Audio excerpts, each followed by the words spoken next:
나쁜 일은 일어나기 마련.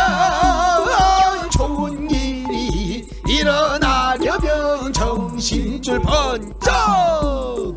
병들지 않은 건강한 뉴스, 건강한 대화, 몸에 좋은 것 뉴스 생로 병사의 비밀.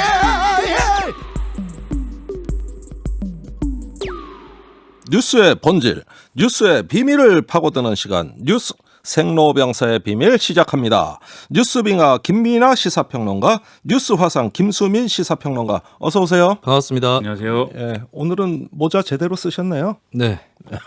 어제 바꿔치기 된 모자를 예, 청취자분들 아니었으면 저도 모르고 지나갈 뻔했습니다. 네, 저는 알았습니다. 아, 그랬어요? 네, 제가 말았는데도 그냥 했습니다. 예, 앞으로 즉시 시정하시기 바랍니다. 아, 여기 군대처럼 왜 그러세요 또? 전쟁광. 시작하겠습니다. 네. 자, 첫 번째 뉴스는요. 서정협 서울시장 권한대행의 목소리를 먼저 듣고 시작하겠습니다. 서울시는 전반적인 경제 사회 활동이 마무리되는 밤 9시 이후 도시의불을 끄겠습니다. 이번 조치는 12월 5일 토요일 0시부터 2주간 전면 시행됩니다. 그 정도로 지금 서울의 상황은 엄중합니다. 그동안 자영업자와 소상공인들의 고통을 감안해 최대한 경제가 순환되는 범위 내의 방역 대책을 고민해 왔지만 지금으로선 시민의 안전과 생명을 지키는 것이 최우선입니다. 네, 굉장히 내용이 심각하죠. 서울시가 오늘 긴급 브리핑을 열어서 강화된 거리두기 단계 시행한다고 그 내용을 소개하는 장면입니다. 자, 뉴스 화상 네. 이 내용을 조금 자세히 이야기해 주시죠. 네, 기존의 거리두기 2단계에서 추가되는 내용들인데요. 네. 12월 5일 토요일 0시부터 2주간 전면적으로 시행을 합니다. 일단 주요 부분은 오후 9시부터 새벽 5시까지 이용이 금지되는 시설들이 있습니다. 네. 상점, 영화관, PC방, 오락실, 독서실, 학원, 스터디 카페, 놀이공원, 이미용업, 마트, 백화점 이렇게 운영이 금지되고요. 대신에 예. 생필품을 구입해야 될 그런 사정들이 있기 때문에 음식점 포장 배달은 허용이 됩니다. 그리고 예. 300제곱미터 미만의 마트나 상점 역시도 허용은 되는 것이고요. 네. 그리고 서울시나 자치구 또는 출연 기관에서 운영하는 공공시설도 일체 운영을 중단합니다. 예. 다만 사회복지시설은 돌봄 유지를 위해서 불가피한 일부만 운영을 하기로 했고요. 대중교통 이용 제한 유의하셔야 됩니다. 21시 이후에 버스 및 지하철을 30% 운행 대수를 감축을 합니다. 12월 5일부터 시내버스 감축이 시행이 되고 다음 주 월요일이죠. 12월 8일부터 지하철도 감축 운행이 시작이 됩니다. 그리고 종교시설 비대면 온라인 쪽으로 종교 행사를 할 것을 요청하기도 했습니다. 아, 굉장히 내용이 광범위한데 쉽게 얘기하면 사람 모이는 데는 거의 다 네. 이제 9시부터 불 끈다고 보면 되는 것이죠. 그렇습니다. 자, 이 소란한 서울이 침묵의 서울이 되는 것 같습니다. 이렇게 거리두기 강화하는 거, 특히 서울에서 지금 확진자가 많이 나온다.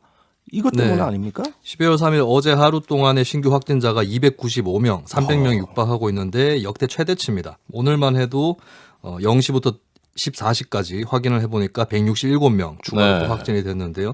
지금 이제 확진 양상이 예전에 이태원 감염이라든지 신천지 감염하고는 전혀 다릅니다. 그때는 특정 집단을 통해서 전파가 됐던 것이고, 네. 근데 지금은 또 서울이라는 이 인구 밀도가 높은 지역에서 굉장히 네. 전파가 빨리 되고 있고 무증상 감염 이쪽이 특히 문제가 될 수 있기 때문에 뭐 감염 경로를 잘 알 수 없는 굉장히 비상 상황이다.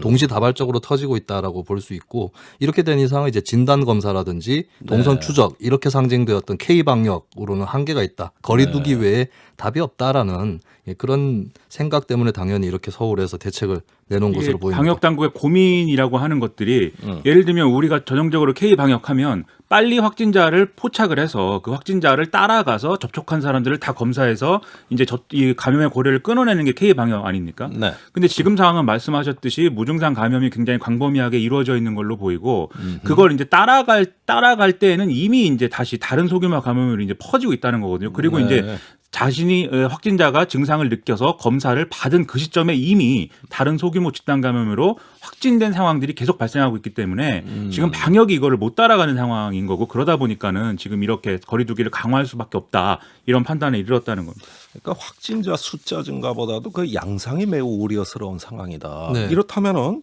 지금 문제가 점점 심각해질 가능성이 분명히 지금 보인단 말이에요. 네. 그렇다면 3단계 격상 이야기도 나오지 않겠어요? 그렇습니다. 아무래도 의료계에서 가장 많이 나오고 있는데요. 의료계 입장에서는 현장에서 일을 해야 되는데 만약에 가용 병상이 부족해진다, 이런 경우에 이제 굉장히 긴박하고 힘들어진다라고 하는 것을 좀 피부로 더 느끼고 있다라고 볼 수가 있겠습니다. 하지만 이제 정부 입장에서는 그건 최후의 카드로 아껴놓겠다라고 하는 게 현재 입장인 것이고, 아무래도 경기 위축 이것을 가장 의식하고 있다라고 볼 수 있겠습니다. 근데 이제 겨울철이라고 하는 굉장히 악조건이 깊어가고 있는 그런 상황인 것이고, 네. 그래서 이제 격상을 요구하는 쪽에서는 현재 수준, 뭐 확진자 수라든지 이런 것만 보고 판단할 수 없다, 선제적으로 막아야 된다, 네. 이렇게 얘기를 또 하고 있는 것이겠죠. 그리고 한간에서는 지금 이제 중대본, 중수본, 방대본 이렇게 이 조직의 위계가 짜여져 있는데 이것을 거꾸로 봐야 된다. 그러니까 방대본이 주도를 해야 된다. 쉽게 얘기해서 어떤 정무적 판단까지를 모두 하는 뭐 국무총리를 중점으로 하는 그쪽이 아니라 네. 뭐 정은경 청장을 정점으로 해서 방역 당국에게 더 목소리를 줘야 된다, 결정 권한을 줘야 된다, 이런 얘기도 또 있는 상황입니다. 네, 그만큼 비상사태에 맞는 네. 그 상황에 맞는 관리를 하자는 말씀처럼 이해가 되네요. 자, 그런데 지금 이 방송 중에 우리가 뭐 3단계 이야기를 하고 있습니다만은 이미 3단계에 준하는 지자체들이 있습니다. 네. 예, 자꾸 우리가 서울 소식만 전하는 것도 민주적이지 않아요. 네. 부산시나 충북제처는 이미 3단계에 준하는 강화된 대책을 하고 있다. 서울보다 더 힘든 지방도 있다는 거, 여기서 한 가지 짚어볼 필요가 있겠습니다. 자, 오늘 여의도에서 민주노총이 개최한 소규모 동시다발 집회, 결국은 조합원 한 명이 연행되는 등 충돌이 있었네요. 네, 현재 단계에서 거리두기 단계에 비춰봤을 때 원론적으로는 집회 인원 제한이 10명 미만입니다. 서울 지역의 경우에. 네. 근데 도심 내 집회가 금지되어 있는 그런 결정이 내려진 바가 있는데, 민주노총 같은 경우는 이제 우리는 10인 미만으로 9인 미만, 9인에 맞춰서 집회를 방역 수칙을 지켜가면서 마스크 쓰고 하겠다라고 하는 것이었고, 네. 최근에 노조법 개혁이라고 민주노총이 얘기하는 그 법안을 저지하기 위해서 투쟁을 계속 불사를 해왔었거든요. 네. 그리고 여기에 대해서 이제 여의도에서의 오늘 민주노총 집회에 대한 규모 논란이 있습니다. 그러니까 서울시와 경찰에서는 23곳에서 1천여 명이 시위를 할 것이다 라고 얘기를 했는데, 민주노총은 우리는 23곳에서 다 9인 미만으로 소규모 집회를 할 것이다.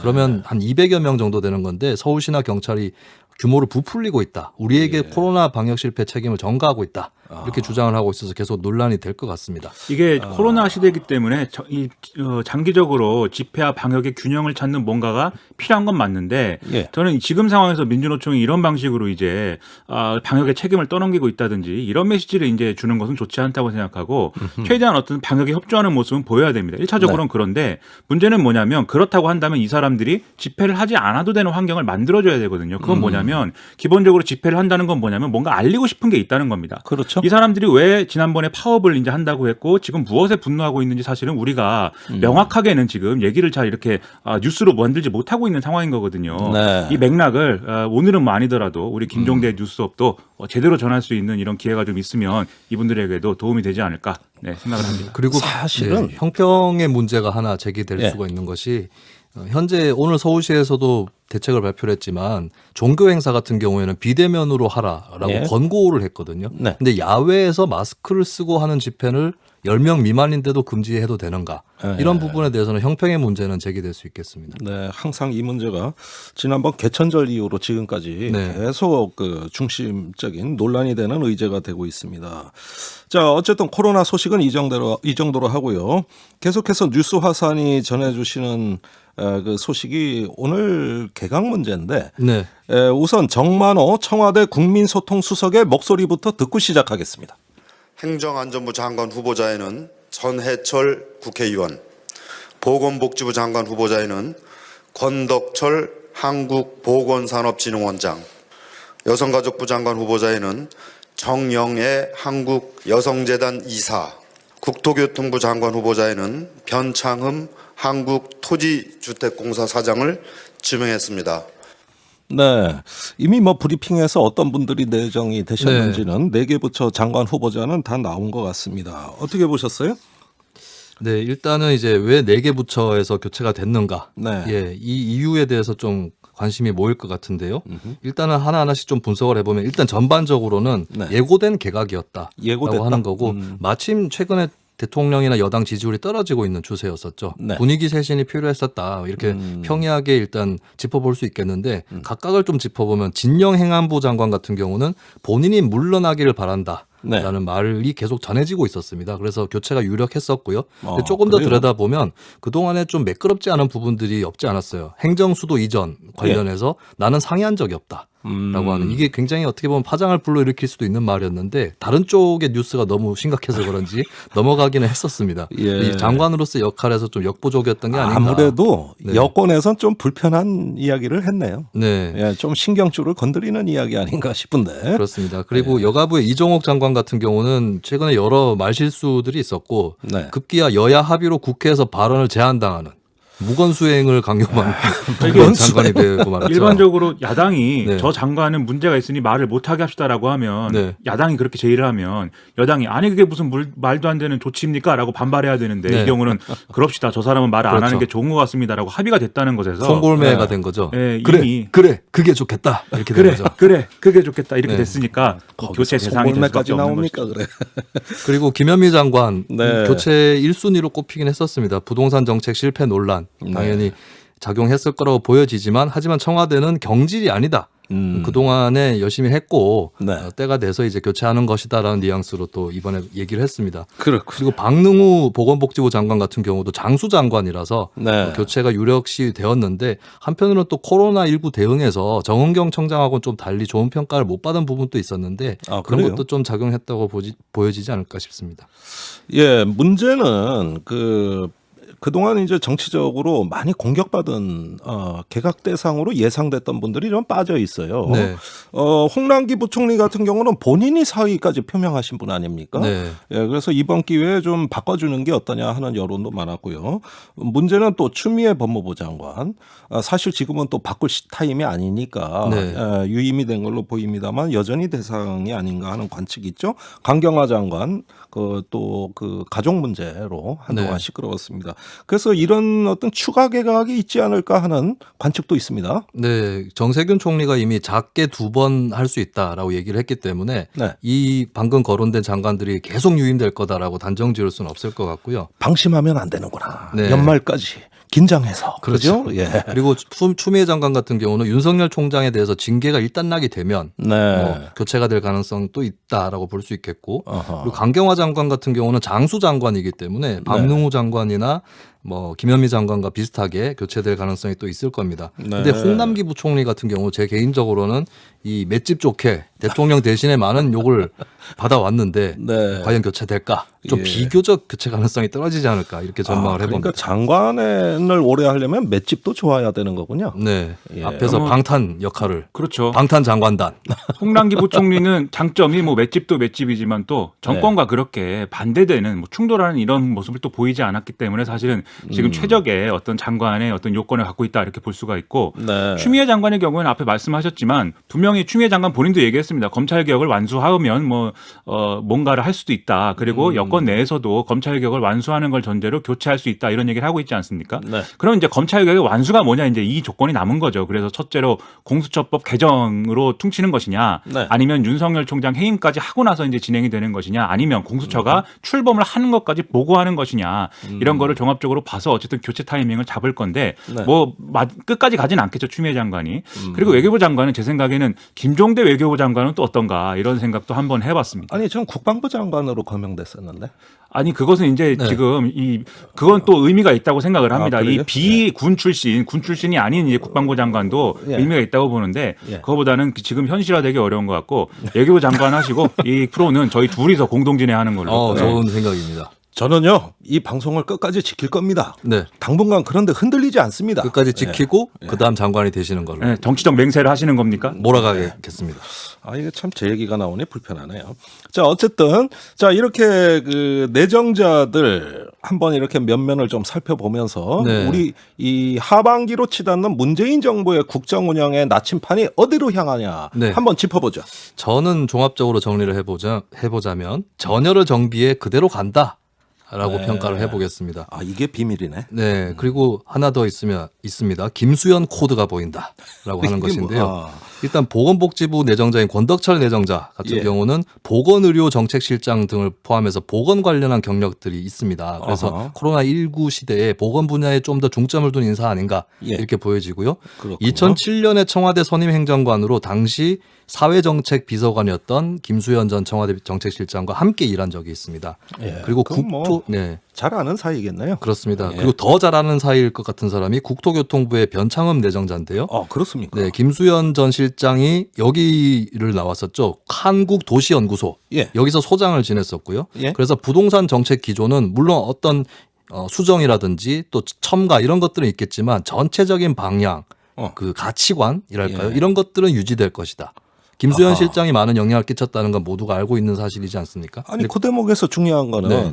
과연 김현미 장관의 정책에 어떤 변화 내지 수정이 있느냐 여부 아니겠어요? 네. 예, 그런 점에서는 오히려 큰 변화는 없을 것 같다는 느낌도 듭니다. 네, 뭐 첨가되는 거 있을 수 있는데 지금까지 우리가 쓰고자 했던 정책들이 틀린 건 아니었다. 네. 이런 기조가 이 인사에 반영된 게 아닌가 이러다 싶어요. 보니까 보수 언론이나 경제지에서는 심지어 이런 표현까지 쓰는 게 예. 김현미가 가고 더 센 인물이 왔다 이렇게도 지금 표현을 하고 있습니다. 그러니까 전반적인 이 공공주택을 공급으로 중심을 하고 그다음에 지금의 어떤 보유세 강화나 예. 이런 기조는 계속 갈 것이다. 예. 그런 점에서 이제 마음에 안 든다라는 그런 표시를 하고 있는 거죠. 이 언론들은. 그러니까 이게 장관 되기 전부터 군기를 단단하게 잡겠다. 예, 이런 측면도 있는 것 같아요. 언론의 이제 시각은 그런 것인데 이분의 하여튼 뭐 이 성향은 그런 것에 또 굴하지 않는 스타일인 걸로 보여서 예. 이게 결국 부동산 정책에 대한 논란은 이어질 것 같지만 예. 그래서 장관을 교체하는 걸로 여론을 좀 달래보려고 하는 차원이지 뭐 정책이 바뀌지는 않을 것 같습니다. 알겠습니다. 그리고 자, 다른 그리고요? 내정자들을 더 보면 여성가족부 내정자죠. 장관 내정자 정영미 이분은 이제 국내 여성학 박사 1호 이기 그렇습니까? 때문에 전문성으로는 뭐 어떻게 트집 잡을 수 없는 그런 네. 인사라고 볼 수 있겠고 참여정부 때 일을 했던 이력이 있기 때문에 네. 그것도 맞다라는 평가가 당연히 따를 거고요. 네. 그리고 이제 주목받는 사람이 행안부 장관이죠. 전해철 의원입니다. 이분이야 뭐 삼선 의원이고 네. 잘 알려진 분이죠. 대통령 측근 인사이기도 하기 때문에 네. 예. 근데 뭐 대통령 측근 인사의 경력 관리 삼아서 임명했다 이런 말은 뭐 하나마나한 말인 것 같고 왜냐하면 여러 가지 목적 중에 하나인 거겠죠. 근데 네. 다만 이제 이 경력 만약에 장관이 된다면 2024년 지방선거 때 네. 경기지사의 이 경력을 발판으로 재도전할까 이런 아하. 네, 궁금증이 또 들기도 그게 합니다. 관전 포인트군요. 네. 네. 그리고 지금 행안부가 왜 그렇다면 전해철 의원이 행안부로 가게 됐느냐 했을 때 행안부에 여러 중점 분야들이 또 걸려 있어요. 행정수도 네. 이전 문제도 있고 그리고 최근에 수사권이 강화되고 대공수사권까지 이관받았던 경찰 조직이 또 행안부에 속해 있습니다. 자치경찰제도 시행을 해야 되고 이런 경찰 분야에서 또 중점을 두고 활동하지 않을까 이렇게 전망이 됩니다. 방금 얘기한 것 중에 여가부 장관 후보자는 이름이 조금 잘못돼서 정영애 후보자. 네. 것 같습니다. 네, 정정해 드립니다. 자, 짧게 답변해 주세요. 이 4명의 장관 후보자 중에 가장 정치적으로 문제가 되거나 공격받을 대상자는 누구라고 봅니까? 저는 첫 번째로 전해철 내정자일 것 같습니다. 대통령을 내정자. 공격한다는 기분으로 네. 인사청문회 때 야당의 공격이 있지 않을까. 대통령 대리인으로 보지 않을까 싶고요. 네. 두 번째를 꼽자면 아까 얘기 나왔었던 변창흠 내정자. 네. 부동산 정책 때문에 아무래도 공격이 있을 것으로 그렇게 전망이 됩니다. 그러니까 장관 그렇게 쉽게 되는 거 아니에요. 네. 예, 앞으로 청문회까지 또 가시밭길입니다. 지금 본인의 어떤 앞길을 걱정하시는 것 같아요. 나는 나중에 이 프로그램을 성공시키고 수년 뒤에 장관이 될 때 공격을 받지 않을까. 예. 그때까지는 정치적인 야망은 접어두겠다는 예, 맹세를 그래서 하겠다. 말실수 안 하려고 노력 많이 합니다. 아니 자꾸 옆구리 찌르시네. 아 그래서 안 하겠다고 노력한다는 것은 장관의 뜻이 있다 이런 오버하지 얘기지 마세요. 않습니까? 오버하지 마세요. 예. 방송을 자, 잘하겠다 이거죠. 잠시 후 다음 소식으로 넘어가겠습니다. 왜 뉴스는 태어나기만 하면 병이 들고 망가지는지 그 뉴스를 병들게 만들고 있는 건 도대체 누군지 병들지 않는 뉴스를 원하고 있지 그게 누구든지 그래서 우리는 김종대 목소리를 듣지 뉴스의 새로운 현상 뉴스의 생로병사 뉴스의 새로운 현상 뉴스의 생로병사 뉴스 생로병사의 비밀 자, 빙하가 준비한 세 번째 뉴스는 뭘까요? 이낙연 대표 부실장 사망 사건의 비밀, 이것은 밝혀져야 된다. 이건 뭔가 비밀이 있는 사건 같죠? 그렇습니다. 일단 무슨 일인가, 이거 네. 뭐 다들 아시겠지만 제가 정리를 좀 해드려야 될 것 같은데, 더불어민주당 대표실 소속인 이모 부실장이 어제 서울중앙지법 청사 인근에서 숨진 채로 발견이 됐습니다. 네. 아시다시피 대부분 이렇게 지법 옆에는 지검이 있지 않습니까? 네. 서울중앙지검에서 이제 조사를 받다가 이렇게 중앙지검에서 된 건데, 그렇습니다. 조사를 이 받다가 전날 5천억 원대 펀드 사기를 벌인 옵티머스 자산운용 측으로부터 금품을 받았다 뭐 이런 등등의 혐의로 네. 소환 조사를 받던 중이었는데 네. 저녁 식사 후에 조사를 재개하기로 하고 이제 나갔는데 이후에 소재가 확인되지 않았고 그러다가 이제 이렇게 됐다는 게 서울중앙지검의 이제 설명입니다. 글쎄 저도 그 뉴스는 봤습니다만은 대부분 불구속 피의자가 저녁 먹고 또 조사를 받으면 저녁을 시켜주거든요. 그렇습니다. 예, 그래서 거기서 먹고 또 휴식 취한 다음에 조사를 받는데 이 경우엔 밖으로 나오신 것 같아요. 그렇습니다. 그래서 예, 그 과정에서 뭔가 우리가 모르는 중요한 일이 벌어지고 결국은 극단적 선택을 한 결과만을 지금 보고 있는 겁니다. 그러니까 제일 궁금한 게 이유 아니겠어요? 그렇죠. 사실 방금 옵티머스와의 연관성 이런 거 말씀드렸는데 지금까지 언론에 의해서 공개된 이낙연 대표하고 옵티머스하고의 관련성이라는 것은 사무실 복합비 대여료 한 76만 원 정도죠. 그래서 네. 이것 때문에 이제 극단적 선택까지 간 것은 이제 이해가 안 되는 측면이 있고 네. 그러다 보니까 지금 양쪽으로 해석이 갈리고 있습니다. 첫 번째는 이게 뭔가 옵티머스하고 이낙연 대표 간의 연결고리가 더 있어서 좀 부담을 느끼게 된 거 아니냐 이런 건데 예. 일부 언론 보도를 보면은 이 복합기 외에도 이 당시 사무실 집기라든지 또 여의도 사무실에 이제 보증금을 옵티머스 측에서 댔다라는 의혹이 있다 이렇게 얘기는 하고 잠깐만요. 있는데 거기서 사무실은 무슨 사무실입니까? 여의도 사무실이라고 지금 말씀드렸죠. 예. 보증금 들어갔다고 하는 거는 여의도에 있는 다른 사무실이고 누구 사무실을 얘기해요? 이낙연 대표 사무실이죠. 이낙연 대표의 예. 사무실. 그리고 이제 이 사무실 집기라고 말씀드린 거는 종로에 있는 선거 사무실 얘기하는 겁니다. 네. 이게 첫 번째 해석이고 두 번째 해석은 이런 것과는 관계없이 검찰이 너무 강압적으로 수사를 해서 이렇게 네. 된 거 아니냐라는 건데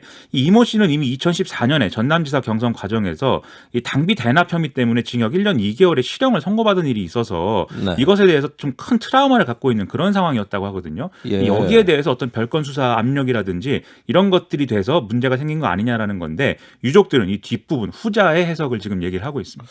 그러니까 여러 사건에서 항상 본인이 희생양으로 살아왔다는 이런 어떤 그 느낌들이 조금 들어요. 그것이 뭐 희생양인지 뭔지 모르겠지만은 뭔가 계속 그 이낙연 대표를 지근거리에서 보자 하면서 사건을 많이 겪었었단 말이죠. 그렇죠. 당연히 이낙연 대표가 상당히 어떤 큰 심적인 충격이 있지 않겠는가 생각이 드네요. 그렇습니다. 그래서 이낙연 대표는 이 상황에 대해서 슬픔을 누를 길이 없다 이렇게 네. 얘기를 했고 지금 별도의 어떤 입장이나 이런 것들은 내지 못하고 있는 상황이고 오늘 이제 조문을 갔는데 예. 말씀하신 것처럼 이 사망한 이모 씨는 10년 가까이 이낙연 대표를 지근거리에서 보좌해온 이런 인물입니다. 예. 그 이낙연 대표도 당연히 이모 씨를 각별히 정말 챙겼다고 하고 이 상황에서 뭐 예를 들면 정치권에서 믿는 유일한 한 사람이 누구겠느냐라고 물을 때 이낙연 대표는 이 이모 씨를 꼽을 만큼 그 정도로 신뢰하는 인물이었다. 그래서 아마 이낙연 대표 충격이 아마 클 것이다. 이렇게 얘기를 하고 있습니다. 네. 정말 이런 경우를 가끔 정치권에서 봅니다. 예, 이렇게 오랜 동지적 관계였는데 허물어져가는 하나의 귀퉁이처럼 그렇게 되면은 또 굉장히 어떤 정치인이 또 타격을 받고 오랜 어떤 아픔의 역사 또 시련의 역사들이 자꾸 뭐 이게 되풀이되는 것 같네요. 윤석열 총장 이에 대해 어떤 지시가 있었다고요? 서울중앙지검 인권감독관에게 윤석열 총장이 수사 과정에서 혹시 강압수사 등의 인권 침해가 있었는지 이걸 철저히 조사해라 이렇게 지시를 했는데요. 네. 이것은 이제 지금 말씀드린 대로 이제 뭔가 그런 차원의 문제가 있었던 거 아니냐라는 의혹이 제기되고 있기 때문이기도 하고 또 네. 윤석열 총장이 최근 이제 여러모로 옵티머스 사건 수사를 통해서 이 정부 여당 측을 굉장히 정권을 압박한다라는 뭐 이런 의혹을 또 사고 있는 거 아니겠습니까? 예. 그래서 그런 의혹을 사는 상황이니까 더더욱 이 문제에 있어서의 어떤 수사의 공정성 이런 것들을 확인해야 된다. 아마 이런 의지가 좀 실린 게 아닌가 이렇게 해석이 되고 있습니다.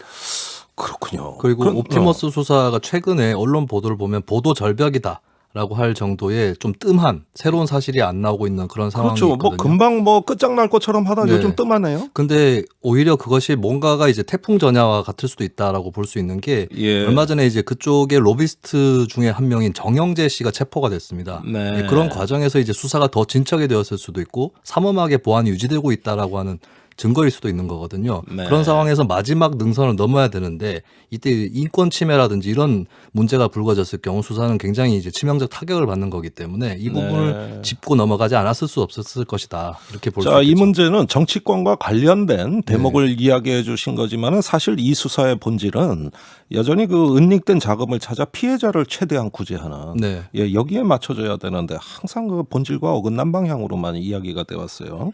자, 검찰총장 얘기 나와서 이거 한번 여쭙겠습니다. 오늘 법무부 차관 그 이용구 신임 법무부 차관이 메시지를 보내다가 그 휴대폰 메시지가 또 기자의 사진에 포착이 됐죠? 사진기? 그렇습니다. 오늘 윤석열 검찰총장이 검사 징계법 위헌 소송 제기 그리고 효력 중지 신청 이걸 했거든요. 네. 무슨 얘기냐면 검찰총장에 대한 징계 청구는 법무부 장관만 할 수 있는데 이걸 다루는 징계에도 법무부 장관이 알아서 이제 주도하게 돼 있는 이런 구조가 맞지 않다. 네. 어떻게 기소랑 재판을 둘 다 한 사람이 하느냐 뭐 이런 취지입니다. 네. 근데 여기에 대해서 이 이용구 법무부 차관이 법사위 법안 소위에 참석해서 뭐 얘기를 하다가 텔레그램 메시지를 주고받고 있는 이런 사진이 찍혔는데 네. 이 대화방에서 바로 이 윤석열 총장이 이 헌법 소원 제기했다 이런 것들에 대해서 논의를 하면서 누군가들과 논의를 하면서 이것은 악수인 것 같은데 대체로 이것은 실체에 자신이 없는 쪽이 선택하는 방안이다 이렇게 설명하고 있는 이런 내용이었습니다. 즉 이 대화를 나눈 상대방들은 아마도 이 법무부의 이제 정책 보좌관이거나